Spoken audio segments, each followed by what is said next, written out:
बिस्मिल्लाहिर्रहमानिर्रहीम वक़ुरआना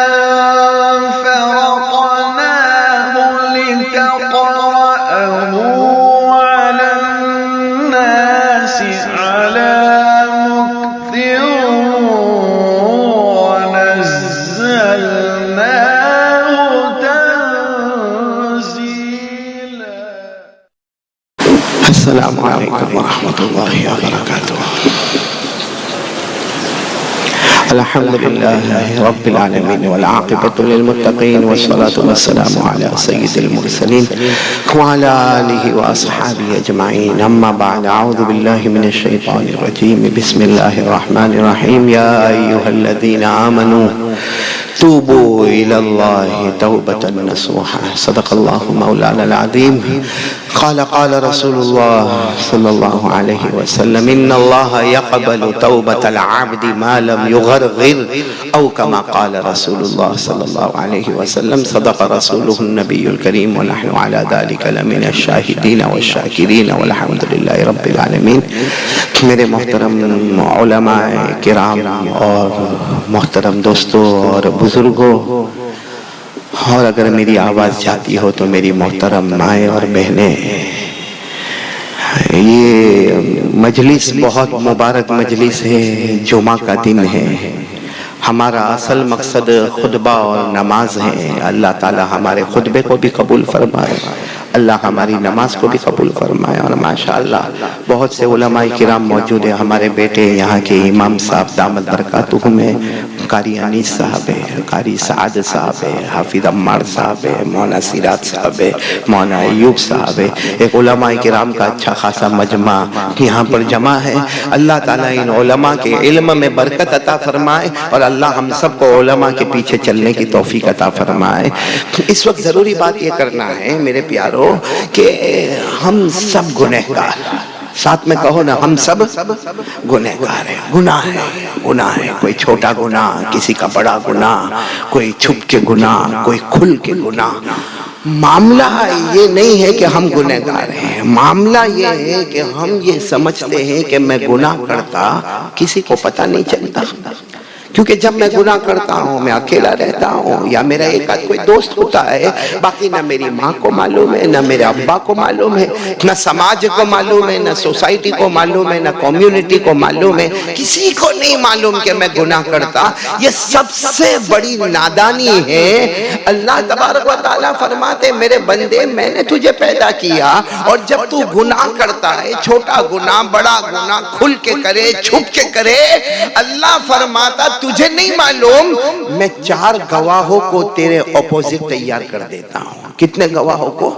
यानी पूरा मजमा बोलेगा, साथ में बोलेगा कितने गवाहों को तैयार कर देता हूँ। 4 गवाह जो कयामत में गवाही देंगे। और तू हैरान होगा कि जब मैं गुनाह किया उस वक्त तो मुझे मालूम नहीं था कि ये 4 गवाही देंगे, लेकिन अल्लाह फरमाते मेरा बंदा मेरी कुदरत के आगे कोई कुदरत नहीं, क्योंकि अल्लाह की शान तो ऐसी शान है। ये बारिश के मौसम में आप जो दरख्त को देखते हो और दरख्त से जो पत्ता गिरता है ना, अल्लाह की कसम कोई पत्ता गिरता नहीं है जब तक वो अल्लाह से परमिशन नहीं लेता है।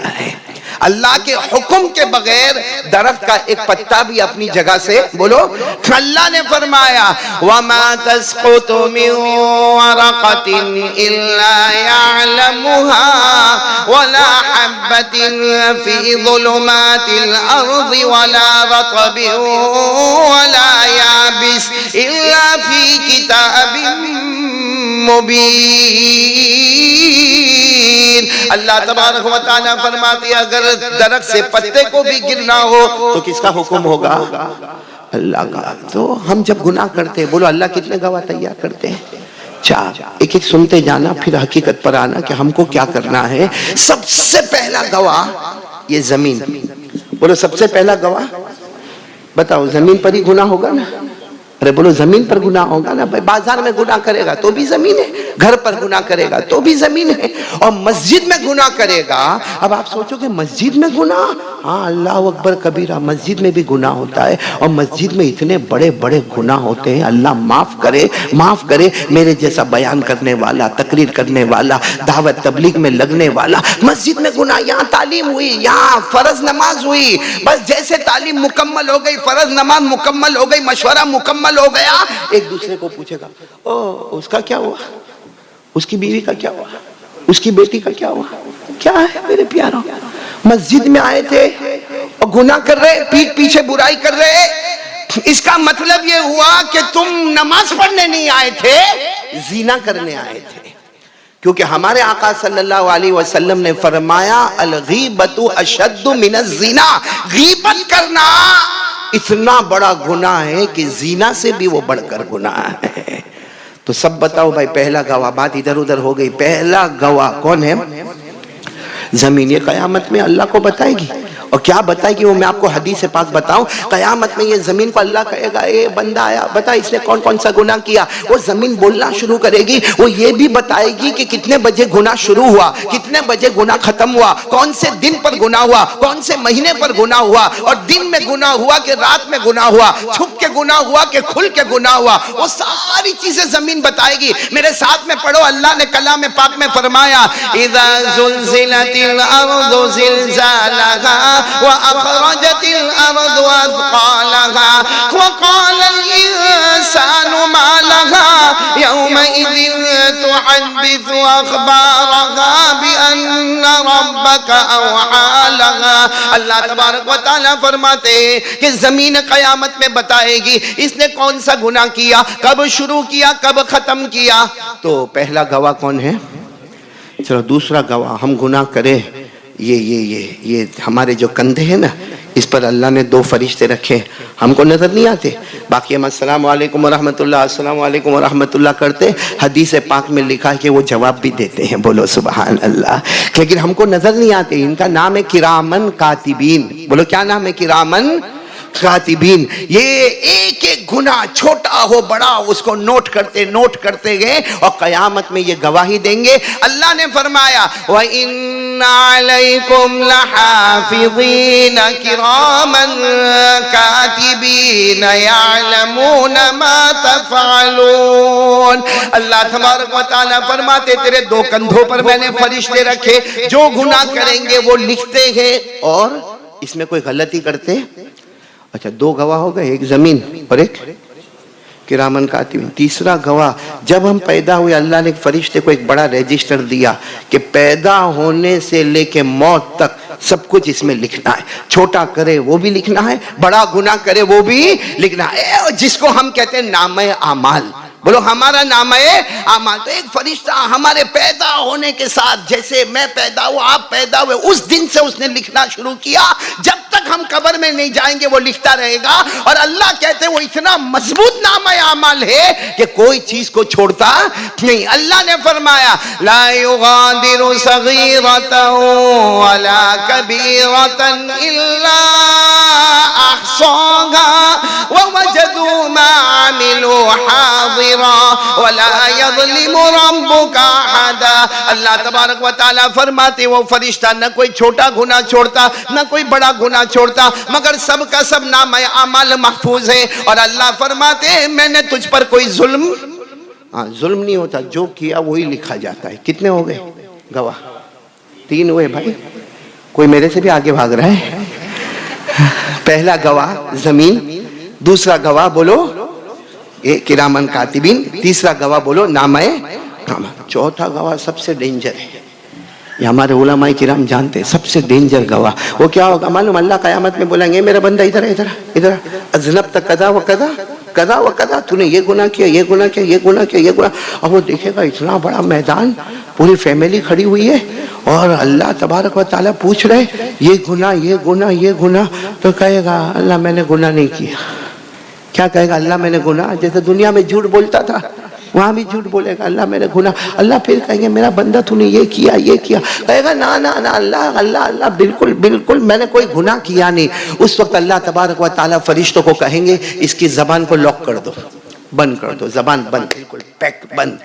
और अचानक उसके हाथ में से आवाज आएगी उसने कौन कौन सा गुनाह किया है, उसके पाँव में से आवाज आएगी उसने कौन कौन सा गुनाह किया है, उसके बदन के टुकड़े टुकड़े से आवाज आएगी कि उसने कौन कौन सा गुनाह किया, कब किया और कौन से दिन किया, कौन से वक्त में किया। तो वो ताज्जुब से देखेगा, क्योंकि बोल तो नहीं सकेगा, वो ताज्जुब से देखेगा कि ये हाथ तो कभी बोला ही नहीं था, ये पाँव तो कभी बोला नहीं था, ये कैसे बोलने लगे। तो अल्लाह की आवाज आएगी मेरे बंदे तू इतना नादान है, तूने समझा कि मैं सिर्फ जबान से बुलवा सकता, मैं वो अल्लाह हूं जो तेरे हाथों से भी बुलवा सकता, तेरे पांव से भी बुलवा सकता। तो ये गवाही देंगे। चौथा गवाह हमारे बदन के टुकड़े, बोलो हमारे बदन के, और ये सूरह यासीन में लिखा है। ये चौथा गवाह का जिक्र कहां पे पढ़ते हो ना, घरे पढ़ते हो ना सूरह यासीन। और पढ़ना भी कुरान की रूह है, कुरान की रूह सूरह यासीन पढ़ना भी चाहिए। अगर याद हो तो मेरे साथ में पढ़ो। अल्लाह ने फरमाया अल-यौमा नख्तिमु अला अफ़वाहिहिम व तुकल्लिमुना अयदीहिम व तशहदु अर्जुलुहुम बिमा कानू यक्सिबून। अल्लाह तबारक व तआला फरमाते उस वक्त मैं तेरी जबान को लॉक कर दूंगा, बंद कर दूंगा, हाथ भी बोलेंगे पांव भी बोलेंगे, और वो ताज्जुब से देखेगा कि मेरे हाथ कैसे बोलने लगे, मेरे पांव कैसे बोलने लगे। अल्लाह फरमाएंगे जिस अल्लाह ने आज तक जबान के पास बुलवाया वो अल्लाह तेरे हाथ और पांव को भी बोलने की ताकत दे सकता। कितने गवाह मालूम है। जब सहाबा किराम ने ये सुना ना कि कयामत में ये बोलो कौन, जमीन, फिर ये किरामन कातिबीन, फिर वो नामा अमाल रजिस्टर, और फिर ये हमारे बदन के टुकड़े, तो सहाबा किराम ने रोकर कहा अल्लाह के रसूल इसका मतलब हम तो बर्बाद हो गए, हम तो बर्बाद हो गए। क्योंकि हम तो समझ रहे कि कयामत में हमारी नमाज़ें आएगी, हमारा रोज़ा आएगा, हमारी ज़कात आएगी, हमारे उम्रे आएंगे, हमारे हज आएंगे, हमने अल्लाह का हक अदा किया वो आएगा, बंदों का हक अदा किया वो आएगा। लेकिन वो सब आने से पहले ज़मीन हमारे खिलाफ बोलना शुरू करेगी, ये किरामन कातिबीन हमारे ऑपोजिट में बोलने लगेंगे, वो रजिस्टर ओपन होकर हमारे सामने आएगा और ये बदन के टुकड़े हमारे खिलाफ बोलेंगे। तो अल्लाह के रसूल फिर हमारी नमाज आने से पहले तो हमारा मामला सब बिगड़ जाएगा, हम बर्बाद हो जाएंगे, हम तबाह हो जाएंगे, हमारे पास कोई बचने का रास्ता ही नहीं होगा। हमारे आका सल्लल्लाहु अलैहि वसल्लम थोड़ी देर खामोश रहे, फिर हमारे नबी ने फरमाया अभी अभी जिब्राइल अलैहिस्सलातु वस्सलाम आए और कहा एक काम करो, अल्लाह चारों गवाहों को खामोश कर देगा। एक काम करो, एक काम। सारे सहाबा किराम रिज़वानुल्लाहि ताला अलैहिम अजमाइन कहते अल्लाह के रसूल हमारे माँ बाप आप पर कुर्बान, आप बताओ कौन सा काम करना है कि जमीन भी खामोश हो जाए, अरे किरामन कातिबीन भी खामोश हो जाए, और हमारा नामा अमल भी खामोश हो जाए, और हमारे बदन के टुकड़े भी खामोश हो जाए। वो कौन सा अमल करना? हमारे नबी ने फरमाया अल्लाह की कसम एक अमल करो, ये खामोश नहीं होंगे बल्कि ये तुम्हारे फेवर में गवाही देंगे, तुम्हारे खिलाफ नहीं देंगे, ये तुम्हारे बन के गवाही देंगे। तो साहबा किराम ने पूछा अल्लाह के रसूल आप बताए ना। हमारे नबी ने फरमाया जब गुनाह हो जाए, साथ में बोलो जब गुनाह हो जाए, अल्लाह के सामने रो लो, अल्लाह के सामने माफ़ी मांग लो, चाहे घर के कोने में बैठ जा, मस्जिद के कोने में बैठ जा, या अपने दुकान के कोने में बैठ जा और रोते रोते माफ़ी मांगना शुरू कर। अल्लाह हो गया, अल्लाह अल्लाह अब नहीं करूँगा, अल्लाह अल्लाह अल्लाह जो होना था हुआ, अल्लाह अल्लाह जानबूझकर हुआ, अल्लाह अल्लाह चाहते हुए हुआ, अल्लाह अल्लाह मुझे मालूम था तू नाराज़ होगा, लेकिन अल्लाह मैंने किया, शैतान ने मुझे भड़काया, मेरे नफ्स के धोखे में आया, अल्लाह मुझसे गुनाह हुआ, लेकिन अब अल्लाह कभी नहीं करूँगा, अल्लाह अल्लाह मुझे माफ़ कर दे। हदीस पाक में लिखा वो कहेगा अल्लाह मुझे माफ कर दे और आंख से आंसू का कतरा बहेगा। अभी आंख का कतरा गाल पर आवे उससे पहले अल्लाह कहेंगे जा मेरे बंदे मैंने माफ कर दिया और चारों गवाहों को मैंने खामोश कर दिया। और फिर हमारे नबी ने सहाबा को फरमाया जब ऐसा करोगे अल्लाह माफ भी करेंगे, चारों गवाहों को भी खामोश करेंगे और बगैर हिसाब किताब के जन्नत का भी फैसला करेंगे। और इसी को अल्लाह ने कुरान पाक में बताया, पढ़ोगे मेरे साथ में, पढ़ोगे नहीं इंशाअल्लाह। अल्लाह ने फरमाया या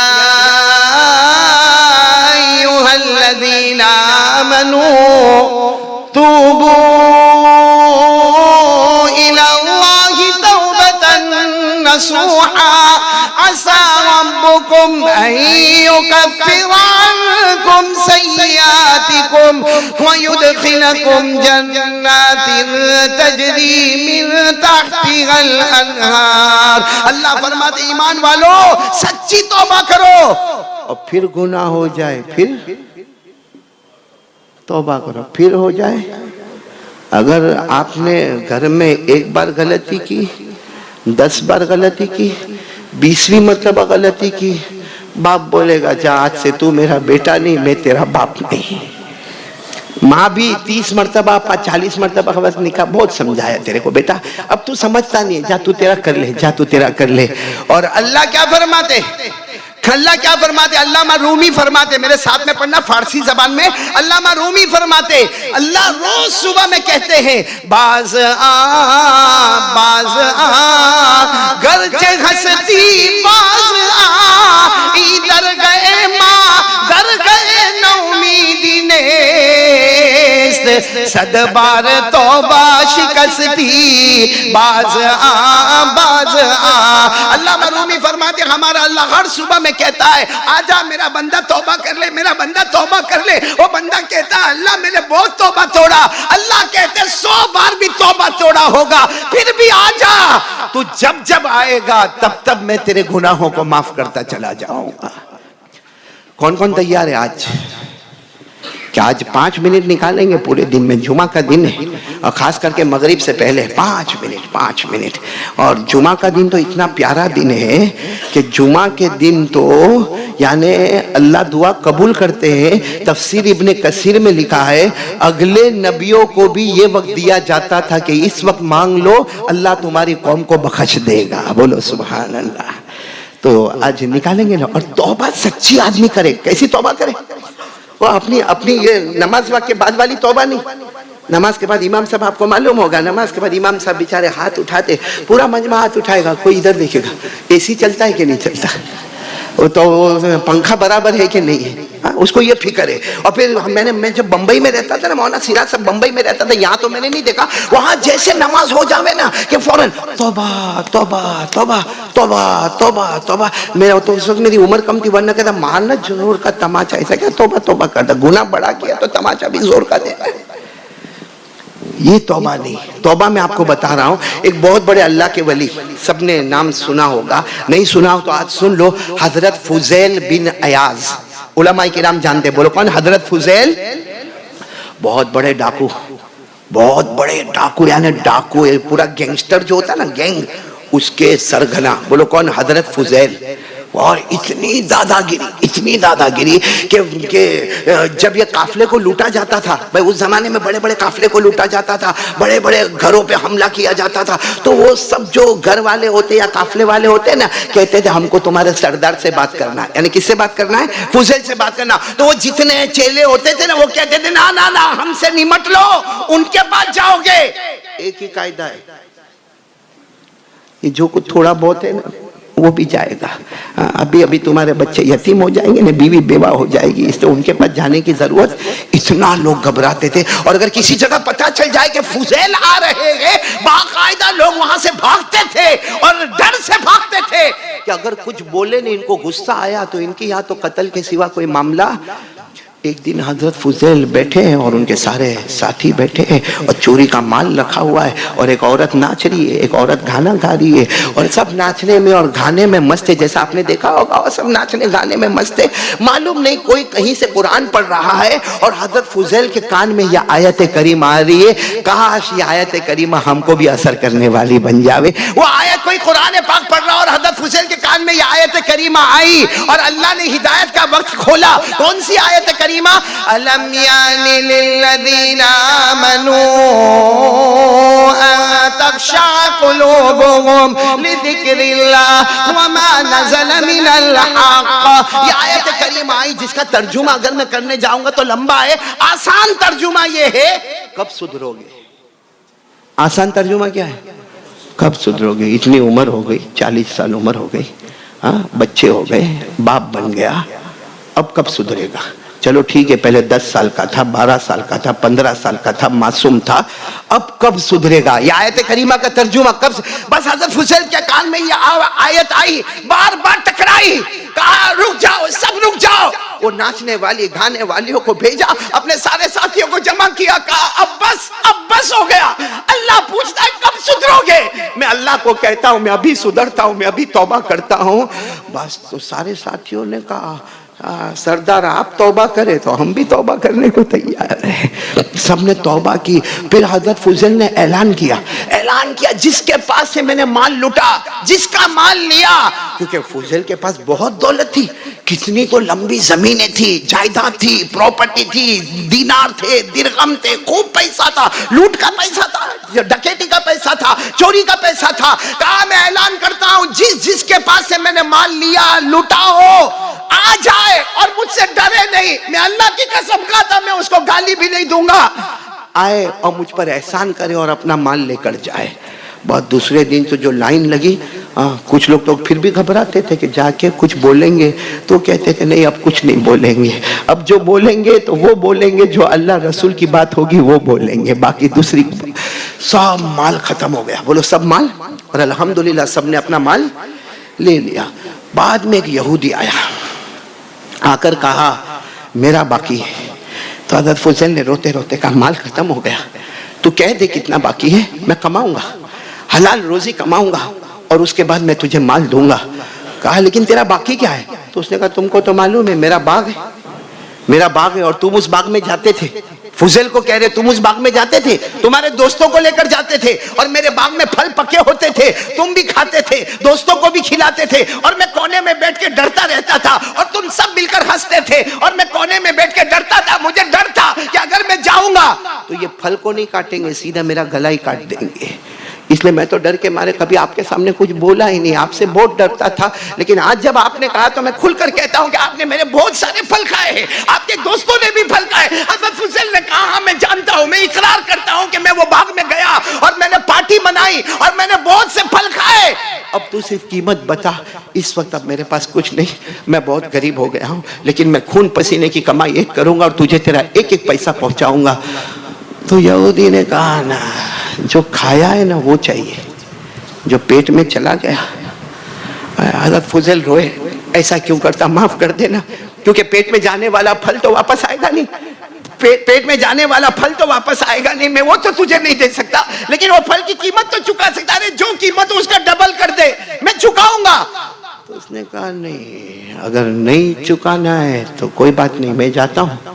वो जाने लगे तो फुज़ैल ने उनका कपड़ा पकड़ लिया, ऐसा मत कर, तू कयामत में खड़ा हो जाएगा तो मुझे नबी के सामने जवाब देना बहुत मुश्किल हो जाएगा, तू बता देना। तो उसने कहा अच्छा अगर आपके अंदर हिम्मत है, माफी चाहते हो? कहा माफी चाहता हूं। कहा ये पहाड़ दिखता है, एक पहाड़ था, कहां दिखता है, उसको 10 कदम दूर लेके जाओ। किसको दूर लेके जाओ? हज़रत फुज़ैल ने कहा तो वापस वही मामला, पहले कहते फल निकालो तो पेट में से फल कहां से निकालूंगा, और अभी कहते कि पहाड़ को यहां से हटाओ, कोई पहाड़ को हटाता है। तो उसने कहा बस ये मेरी आखिरी बात है, पहाड़ हटेगा तो माफी, वरना कयामत में आ जाना, आपके नबी होंगे, आप होंगे, जो जवाब देना हो जवाब दे देना। तो हज़रत फुज़ैल ने अपने सारे दोस्तों को कहा चलो पहाड़ को हटाना है, चलो चलो चलो पहाड़ को हटाना है। सबने कुल्हाड़ी हाथ में ली और पहाड़ के पास गए और 2 दिन और 2 रात न खाना न पीना, कुल्हाड़ी से पत्थर तोड़े पत्थर तोड़े पत्थर तोड़े। अब कितने पत्थर तोड़ेंगे? 2 दिन और 2 रात के बाद हज़रत फुज़ैल ने दोनों हाथ उठाए, अल्लाह मैंने तौबा किया, अल्लाह अब तो मैं तेरा बन गया, अल्लाह ये पहाड़ नहीं टूटता, अल्लाह न मेरे से टूटता न मेरे दोस्तों से टूटता। इतना कहा, एक जोर की हवा चली, पहाड़ को उठाया और 10 कदम दूर जाके पटक दिया। हज़रत फुज़ैल ने जब देखा, गए यहूदी के पास, हो गया काम, अब तो माफी हो गई ना, पहाड़ चला गया वहां पे। और यहूदी ने भी देखा, कहा अभी नहीं हुआ, एक काम और बाकी। तो हज़रत फुज़ैल ने कहा यह वादा खिलाफी है। कहा तुम्हारी मर्जी, नहीं करना हो मत करो, मैं कयामत में पूछूंगा। हज़रत फुज़ैल फिर घबराए, घबराते घबराते कहा अब क्या काम करना? कहा मेरे घर चलो। घर ले गए, एक घर ले गए, एक बहुत बड़ा ठेला रखा था कोने में, बहुत बड़ा ठेला। वो यहूदी ने कहा उसमें सोने के बड़े बड़े टुकड़े हैं, वो लाओ इधर और उसको खोल के मुझे बताओ। तो हज़रत फुज़ैल ने कहा भाई तेरा घर है, कोथड़ा तेरा है, ठेला तेरा है, तू ही लेके, कहा नहीं वो तुमको जाना पड़ेगा, वो जो बड़ा ठेला है ना, इतना बड़ा ठेला, उसको अपने कंधे पर उठाना पड़ेगा और यहाँ लाना पड़ेगा, उसको खोलना पड़ेगा, उसमें से सोने के टुकड़े निकालने पड़ेंगे।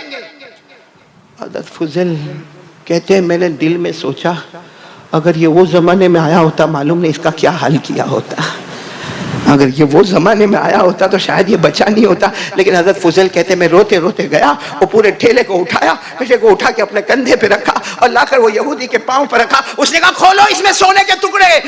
कहते कि मैंने खोला, वाकईतन उसमें चमकते दमकते सोने के टुकड़े थे। मैंने कहा, फुज़ैल कहते हैं मैंने कहा बस अब तो हो गई ना माफ़ी। कहा नहीं एक काम और बाकी है। फुज़ैल ने कहा क्या काम बाकी है? तो यहूदी ने चीख मारी, कहा तेरा हाथ ला, मैं तेरे हाथ पर ईमान कबूल करना चाहता हूँ। तो हज़रत फुज़ैल ने हाथ खींच लिया, कहा ये नहीं, ये शर्त पूरी नहीं करना, ये शर्त पूरी नहीं करना, क्योंकि मैं तो डाकू हूँ, मैंने तो हराम काम किया है, हराम खोरी की है, हराम बोली की है, मैं झूठ बोला हूँ, मैंने बहुत गुनाह किए, बहुत कत्ल किए। अरे यहाँ कोई मौलाना होंगे, कोई अल्लाह का वली होगा, जा उनके हाथ पे ईमान कबूल कर ले। कोई डाकू और चोर के हाथ पे ईमान कबूल नहीं करता। उस यहूदी ने कहा मैं अल्लाह की कसम खाता हूँ ईमान कबूल करूंगा तो तेरे ही हाथ पर ईमान कबूल करूंगा। बस क्या करते, फुज़ैल ने हाथ बढ़ाया, वो यहूदी ने हाथ रखा और एक आवाज आई, अशहदु अल्ला इलाहा इल्लल्लाह व अशहदु अन्ना मुहम्मदर रसूलुल्लाह। जब कलमा पढ़ लिया तो फुज़ैल ने रोते रोते कहा भाई तूने ईमान मेरे हाथ पे क्यों कबूल किया? सुनने जैसी बात है। उस यहूदी ने कहा, अब तो यहूदी नहीं अब तो मुसलमान हो गए, कहा मैंने आसमानी किताब तौरात में पढ़ा था। आसमानी किताब कौन सी? यहूदी, इनकी आसमानी किताब कौन सी? तौरात। कहा मैंने तौरात में पढ़ा था कि आखिरी नबी मोहम्मद आएंगे, आखिरी नबी मोहम्मद आएंगे और उनका उम्मती मर्द हो या औरत हो, अगर वो सच्ची तौबा करेंगे, वो चाहेंगे तो पहाड़ को भी हिला देंगे और अगर वो मिट्टी पे हाथ रखेंगे तो उसे सोना बना देंगे। यहूदी ने कहा फुज़ैल तूने सच्ची तौबा की, तूने पहाड़ को हिलाया और वो जो ठेला तूने उठाया उसमें सोना नहीं था, मिट्टी थी, तेरा हाथ लगा, अल्लाह ने उसको सोना बना दिया। मेरे प्यारो, ये सच्ची तौबा तो हम करें, आज करेंगे, बोलो करेंगे इंशाअल्लाह। एक बार मांग लो ना, लेकिन तौबा करने से पहले एक बात का ख्याल करो, अगर कोई हमसे नाराज हो तो उसको क्या कर लो भाई, राजी कर लो। किसी की नाराजगी के साथ अल्लाह को सबसे ज्यादा पसंद होता है कि बंदा बंदे को राजी कर ले, जो उसका हक निकलता हुए बोलो उसका हक दे दे। बात खत्म, टाइम खत्म हो गया। जुनेद भाई 5 मिनट है मेरे पास, तो एक बहुत अच्छा वाकया सुनाओ। अजमेर वाले बाबा मालूम? अरे भाई हाँ बोलो या ना, एक तो ऐसे टाइम कम मैंने, आप ऐसे थोबड़े चढ़ा चढ़ा के बैठे होंगे, खाना आपने नहीं खाया तो मैं कौन सा खा के बैठा हूँ भाई? इमाम साहब मैं कौन सा खाना खा के बैठा हूँ? ये तो हमेशा काली पुलाव ना, खान साहब तो कुछ कर भाई, जब भी काली पुलाव ऐसा लगता कि सबका निकाह कबूल करवाने मेरे को बुलाया गया है। अजमेर वाले बाबा को जानते हो? ख्वाजा मोइनुद्दीन चिश्ती रहमतुल्लाह अलैह। उनके पास एक किसान आया और वो हिंदू किसान, मुसलमान नहीं, हफ्ता कापता आया। ख्वाजा मोइनुद्दीन अजमेर आया, अजमेर। ख्वाजा मोइनुद्दीन चिश्ती पूछे कहाँ से आया? कहा दिल्ली से। दिल्ली से? कहा क्यों आया हो? कहा दिल्ली में जो बादशाह है, बादशाह शमसुद्दीन अल्तमश, उसमें बहुत टैक्स बढ़ा दिया है। कहा मैं किसान हूँ, दिल्ली में मेरी खेती है, इतनी बड़ी खेती नहीं है मेरी, इतनी बड़ी पैदावार नहीं है, यानी इतना टैक्स होना चाहिए था, पाव हिस्से का टैक्स होना चाहिए था। वहां के बादशाह शमसुद्दीन अल्तमश ने डबल टैक्स कर दिया। अब क्या कमावे, क्या खेती करे और क्या टैक्स भरे? तो ख्वाजा मोइनुद्दीन चिश्ती ने देखा, वो आने वाले कौन थे? हिंदू थे ना। देखा, देखने के बाद कहा तुम क्या चाहते हो?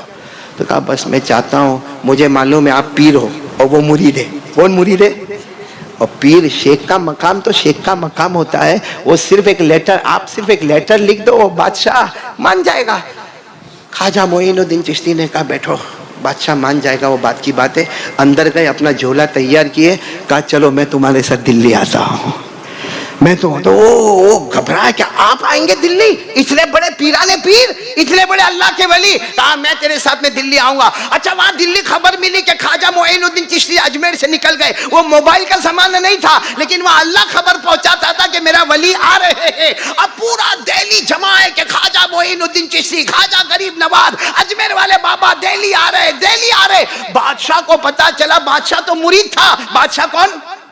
शमसुद्दीन, हो तो मुरीद था। और पूरे काफले को लेकर जैसे ख्वाजा मोइनुद्दीन चिश्ती दिल्ली में आए, बादशाह आगे बढ़े, कहा हजरत क्या बात है, ये क्या हुआ हजरत? आप मुझे बुला लेते, मैं दिल्ली से आ जाता, आपकी कदम बोसी करता, मैं आपके सामने माफी मांगता। आपने इतना लंबा सफर, ये बुढ़ापे में आपने इतना लंबा सफर किया।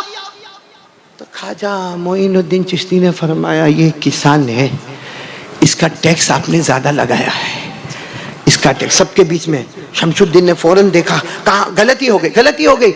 लेकिन कहा अजमेर वाले बाबा से, कहा हजरत आप वहां से एक लेटर लिख देते, सिर्फ आपका खत आता, मैं पूरा टैक्स माफ कर देता, बल्कि आप कहते तो कई गांव का इसको मालिक बना देता। लेकिन आप वहां से यहां तक आए, आप लेटर लिखते तो भी मैं कर लेता। ख्वाजा मोइनुद्दीन चिश्ती का जवाब सुनना, फरमाया हाँ मुझे मालूम है, मैं खत लिखता, तुम इसको गांव के गांव का मालिक बना देते, लेकिन मेरे नबी ने कहा किसी का दिल खुश करो, उससे मुस्तफा राजी होते हैं। तो मैं अगर खत लिखता तो ये इतना खुश ना होता, मैं इसके साथ यहां पर आ गया, अल्लाह की कसम ये खुश हो गया, कयामत में मेरा मुस्तफा भी मुझसे खुश हो जाएगा। ये किसके साथ मामला कर रहे हैं? और हम लोग, मैं तो कसम खा के अल्लाह के घर में कहता हूँ, अल्लाह की कसम, हमको गैरों से नुकसान नहीं पहुंचता जो अपनों से नुकसान पहुंचता। हम लोग तो इतने गंदे हैं, कमीने हैं, मुनाफिक है हम लोग। क्या करेगा मालूम, किसी का कुछ नुकसान हुआ, किसी की आधी दुकान चल गई, या किसी के यहाँ कुछ लॉकडाउन का मामला टेढ़ा हो गया, तो जाएगा उसके पास, अस्सलाम वालेकुम, वालेकुम अस्सलाम, बहुत गम हुआ, मैं मेरी बीवी के साथ भी कल बात करता था, तेरा कितना नुकसान हो गया, आधी दुकान तेरी जल गई, मेरे को बहुत अफसोस हुआ। और बाहर दोस्तों में क्या बोलेगा, बहुत उछलता था, आधी का को पूरी जलती तो अच्छा होता। ये हम लोगों की आदत है, आदत हमारे अंदर ये आदत है। और हमको ये नहीं मालूम कि हमारे नबी ने काबे के सामने कहा था, काबे के रब की कसम, अगर किसी मुसलमान की मुसीबत पर कोई खुश होगा, मरने से पहले अल्लाह 10 गुना उसको मुसीबत में डालेगा। अल्लाह मेरी और आपकी हिफाजत फरमाए। खैर मेरे प्यारों, हम एक दूसरे के साथ मोहब्बत करें, बोलो करेंगे इंशाअल्लाह। और अभी मैं वही मोहब्बत का पैगाम आपके सामने खोल रहा हूँ। आप सबको मालूम है आज अल्हम्दुलिल्लाह सुम्मा अल्हम्दुलिल्लाह हमारे रांदेर से मौलाना यूसुफ साहब, जो मेरे बहुत प्यारे बेटे की तरह है और बहुत ही बड़े अल्लाह के वली है, वो आज एक पूरी टीम को लेकर महाड़ यानी कोकन की तरफ जा रहे हैं। उन्होंने खास मुझे ये पैगाम दिया कि मौलाना आप कालीपुल में जाओगे, और कालीपुल वाले माशाअल्लाह दरिया दिल है। गए हफ्ते में भी कोकन के वास्ते बातें हुई थी, आज भी कोकन के वास्ते बातें करो, क्योंकि असर के बाद रांदेर का ये काफिला जाएगा। दुआ करो कि अल्लाह इनको सलामती के साथ पहुंचाए। और मैंने देखा कि इन्होंने महाड़ में जिन उलमाए किराम के साथ बातें की है, मैंने पनवेल में बातें की, कहा बिल्कुल सही जगह पर मौलाना यूसुफ साहब अपनी पूरी टीम को लेकर जा रहे हैं। तो मेरे प्यारों, मेरी पहली अपील है कि अभी आप खड़े होंगे, इसलिए कि आपको मालूम है कोकन का इलाका, महाड़ का इलाका, सतारा का इलाका, सांगली का इलाका, इस्लामपुर का इलाका, बल्कि हमें एक पनवेल के मुफ्ती साहब ने बताया कि मौलाना ऐसा सैलाब आया कि 1-2 गांव तो हिंदुस्तान के नक्शे से ही बाहर निकल गए। सच बताओ, उनको कफन मिला होगा, ऐसी हमाहमी में कलमा पड़ा होगा, कब्र मिली उनको। तो जो अल्लाह चाहता वहां, वो अल्लाह यहाँ भी तो कर सकता था। और अभी भी बता रहे कि इतना कीचड़ है। अब जिस घर में इतना कीचड़ होगा, वो आज जुमा के दिन नहाया कैसे होगा? वो अपने माँ बेटे को दूध कैसे पिलाती होगी? वो खाना कैसे खाता होगा? हम तो आराम से जगह घोड़े की तरह बैठे, कोई शर्म कोई एहसास कुछ भी नहीं हमको। इसलिए मेरे प्यारों, हम ये अल्लाह ने हमारी हिफाजत की है, हम अपने ज़कात के, क्योंकि मुझे कहा कि वो लोग ज़कात के भी मुस्तहिक हो गए, सदका के भी मुस्तहिक हो गए, खैरात के भी मुस्तहिक हो गए। तो एक अपील तो मुझे ये करना, दूसरी अपील ये करना, मैं कई ज़माने से मुन्ना भाई से कहता था, मौलाना सिराज साहब, अल्लाह हमारे मुन्ना भाई को अकल देवे, बड़ा अकल का मामला है उसका।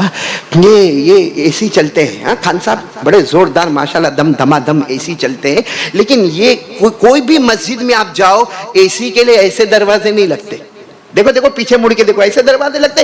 ये हर दरवाजे के अंदर एक ऐसा खाचा है, कि मैं अभी बाहर खड़ा था तो बाहर भी ठंडी ठंडी हवा आती थी, तो मैंने कहा भाई हाँ बाहर भी खाली पुल वालों ने एसी लगाया, तो कहा नहीं वो अंदर वाला बाहर। तो ये सही नहीं है, सही नहीं है। इसके लिए स्लाइडिंग डोर, भाई जब नई टेक्नोलॉजी आएगी, जैसा एसी एक नई टेक्नोलॉजी है, तो उसके लिए दरवाजे की भी नई टेक्नोलॉजी होगी। और अगर आपके घर में एसी होगा तो आपके घर में ऐसा दरवाजा नहीं होगा, वरना बीवी हालत खराब कर दे। तो ये मैंने अभी मालूम किया, तो सिर्फ 60,000 का दरवाजा लगता है। कितने का? 60,000 का स्लाइडिंग डोर लग जाएगा, कयामत तक एसी चलता रहेगा, हमारी कब्र कूल कूल कूल कूल ठंडी ठंडी ठंडी ठंडी होती रहेगी। तो ये 60,000 का जो काम है, ये ज़कात का पैसा नहीं चलेगा, सिर्फ लिल्लाह पैसा। तो मैं यहाँ एक रुमाल रखूंगा वो 60,000 के लिए, और एक रुमाल जो रखूंगा वो कोकन के लिए, महाड़ के लिए, कराड़ के लिए, सांगली के लिए, वहां के हमारे गरीब और हिंदू भाइयों के लिए एक रुमाल यहाँ रखा जाएगा। 2 रुमाल जरा ले ले यहाँ पर। और देखो मैं आपको चंदा का तरीका बताता हूँ। खड़े होंगे, कभी भी शर्माना नहीं कि मैं 100 रुपया देता हूँ मैं काय को खड़ा हूँ। अरे भाई यहाँ जमात खाने में हर आदमी खड़ा होगा, कोई भी ऐसा नहीं जो बैठा रहेगा, बल्कि जो कुर्सी पर बैठे हैं वो भी खड़े होकर आगे किसी के जरिए से पहुंचाएंगे। अल्लाह ताला सारों की उम्र में बरकत अता फरमाए। तो चलो हम सिलसिला शुरू करें, लेकिन जबान से बोलते जाए कि भाई ये कोकन का है कि मस्जिद का है। अल्लाह ताला अमल की तौफीक अता फरमाए। आमीन। व आखिर दावाना अनिल हम्दुलिल्लाहि रब्बिल आलमीन।